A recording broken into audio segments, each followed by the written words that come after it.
Nessa aula nós vamos começar a falar sobre movimento retilíneo, introduzindo os conceitos de posição, deslocamento e velocidade média.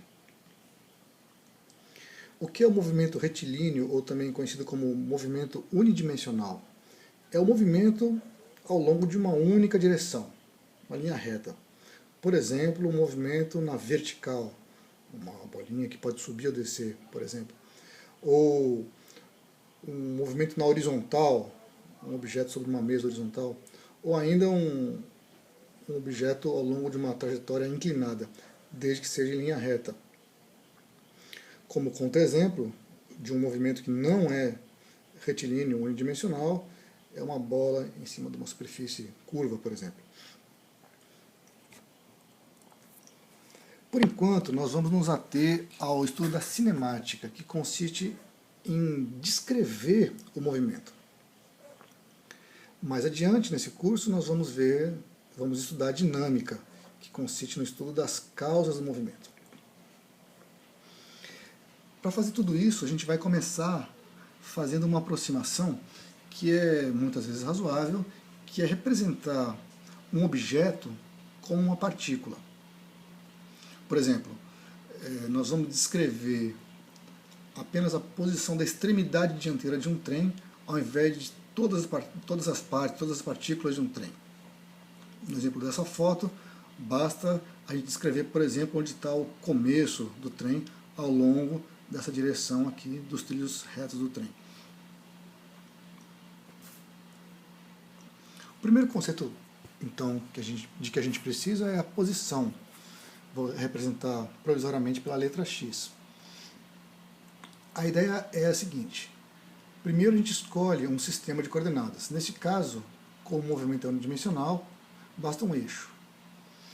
E nesse sistema de coordenadas nós medimos a posição da partícula em relação à origem. Então eu escolho um eixo, posição x medida em metros, está aqui a origem x igual a 0.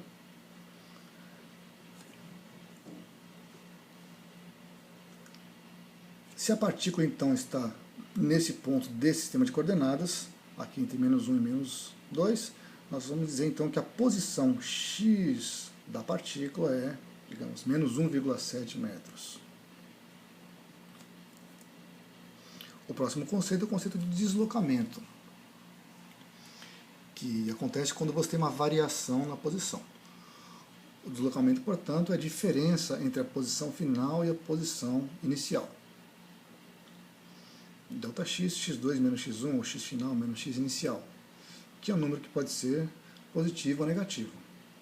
Colocando no sistema de referencial novamente, digamos que o x inicial seja aqui menos 1,5 metros. E depois, no instante posterior, a partícula vai se encontrar, digamos, no x final é 0,8 metros.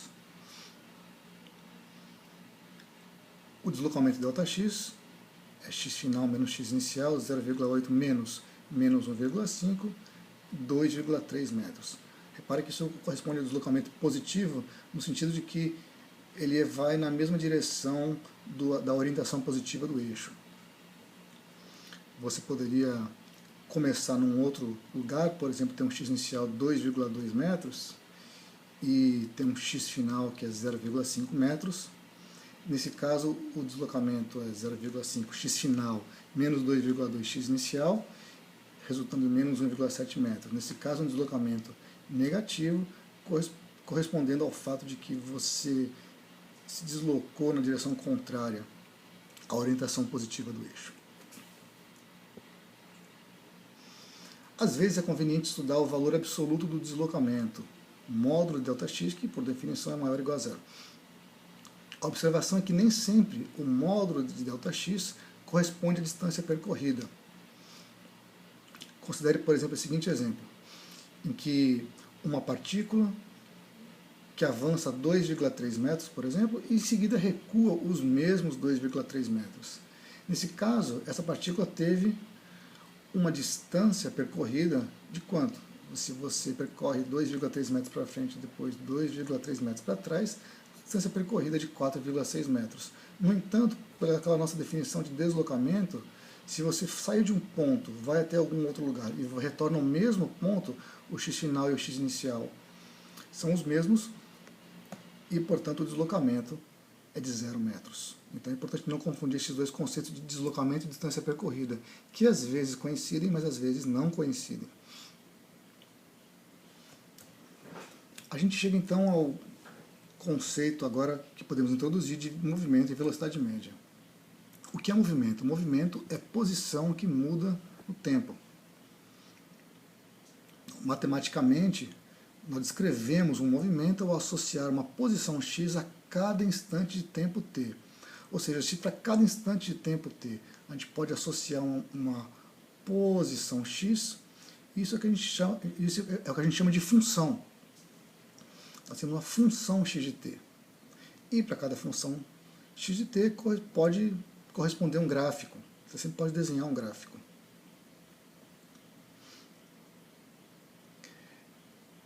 Para exemplificar, a gente faz um gráfico genérico aqui, x em metros t em segundo, e um gráfico x de t, esse aí, por exemplo, representa um movimento. E vai fazer parte do nosso aprendizado agora tentar imaginar a qual movimento corresponde cada gráfico e vice-versa. Por exemplo, aqui, você consegue imaginar o movimento associado a esse gráfico? É um exercício mental para fazer. Vamos considerar então movimentos simples. Por exemplo, o mais simples de todos é um objeto parado, na posição, digamos, x igual a x0. Então a função é x de t igual a x0. Qual é o gráfico que corresponde a essa função? Nós desenhamos os eixos x e t.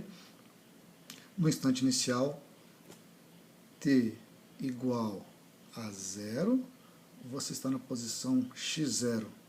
E você permanece lá para sempre, porque está parado. Então, x é igual a x0 o tempo todo. Vamos pegar um exemplo um pouco mais complexo. Vamos imaginar a seguinte situação. Um esquilo está parado junto a uma árvore. Após 5 segundos, ele vê um lobo e começa a subir numa árvore, só sossegando depois que alcança um galho a 4 metros do chão. O trajeto entre o chão e o galho leva cerca de 10 segundos. Supondo que o eixo da posição x se encontre ao longo da árvore, com a origem x igual a 0 correspondendo ao solo, esboce o gráfico x de t da posição do esquilo. Então é um exercício de tentar converter uma informação sobre o movimento que está no texto num gráfico x de t. Observe que a árvore é vertical, está pressuposto aqui, e o movimento do esquilo, portanto, é vertical. É um movimento unidimensional, um movimento retilíneo. Para esboçar o gráfico, a gente desenha o eixo x de t e vamos começar identificando alguns instantes de tempo que são importantes. A gente dizia que após 5 segundos ele vê o lobo, então tem um instante de 0 a 5 segundos.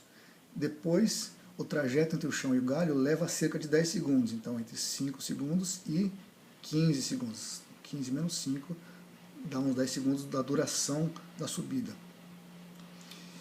Então, outra informação importante é a formação espacial. Ele começa no solo, que correspondia pelos dados denunciados ali a x igual a 0, e vai até um galho que está a 4 metros de altura. Nós sabemos então que ele fica parado no chão durante os primeiros 5 segundos, e parado no chão significa que o x é igual a 0 durante os primeiros 5 segundos.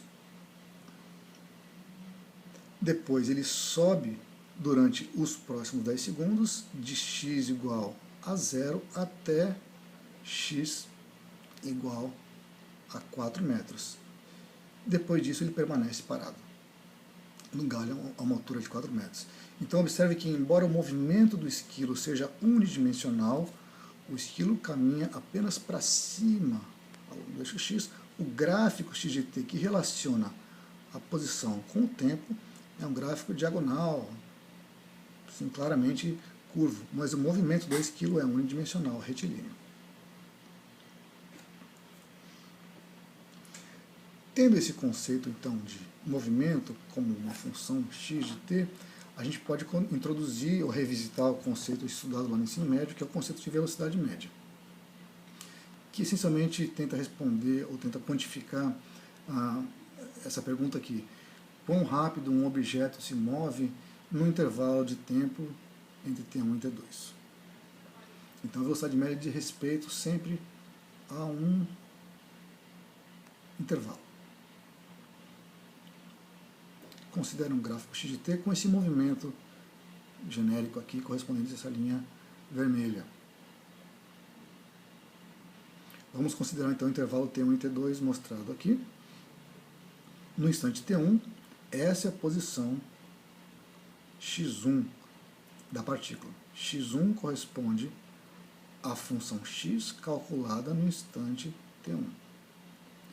No instante t2, a posição é x2, que é a função x calculada no instante t2. Ora, x2 menos x1 corresponde a esse intervalo mostrado pela chave azul aqui. Então esse é o deslocamento da partícula nesse intervalo. O deslocamento, que é o conceito anterior, ele é representado graficamente por esse intervalo aqui. Já esse outro intervalo aqui corresponde a ΔT, T2 menos T1. A velocidade média entre T1 e T2 é definida como ΔX sobre ΔT, ou seja, x2 menos x1 dividido por T2 menos T1. Geometricamente, o que nós temos então é que a velocidade média ΔX sobre ΔT corresponde a esse intervalo vertical dividido por esse intervalo horizontal. E, portanto, a velocidade média tem uma interpretação geométrica nesse gráfico x de t, que é o coeficiente angular da reta que passa por esse ponto e por esse ponto, que é chamada de reta secante.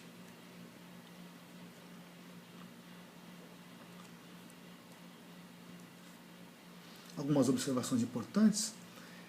A primeira delas, então, a unidade de velocidade média no sistema internacional, sendo ΔX sobre ΔT, ΔX é medido em metro, ΔT é medido em segundos, então é metro por segundo.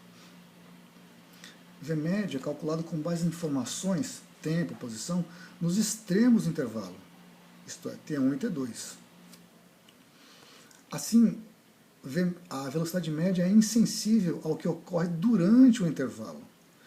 Considere, por exemplo, esse gráfico x de t aqui, novamente genérico, este instante de tempo t1 e este instante de tempo t2. Se nós fôssemos calcular a velocidade média, teríamos então esse ΔX dividido por esse ΔT. Essa divisão então corresponde ao coeficiente angular da reta secante que passa por esse ponto e por esse ponto. Você pode imaginar um movimento, uma outra trajetória, um outro movimento completamente diferente. Por exemplo, essa linha roxa. Os movimentos são completamente diferentes, mas eu fiz o desenho de maneira tal que essa linha roxa, por acaso, passa exatamente pelos mesmos pontos x1, t1 e x2, t2. Portanto, embora os dois movimentos sejam claramente diferentes, se nós fôssemos calcular a velocidade média no intervalo t1 e t2, os dois movimentos teriam a mesma velocidade média, o que é uma maneira de você entender claramente que ela só traz a informação sobre o intervalo, mas aí ignora tudo o que acontece durante o intervalo. Se nós quisermos entender o que acontece durante o intervalo, em termos de rapidez, de velocidade, nós vamos precisar de um outro conceito, que é o que nós vamos ver a seguir.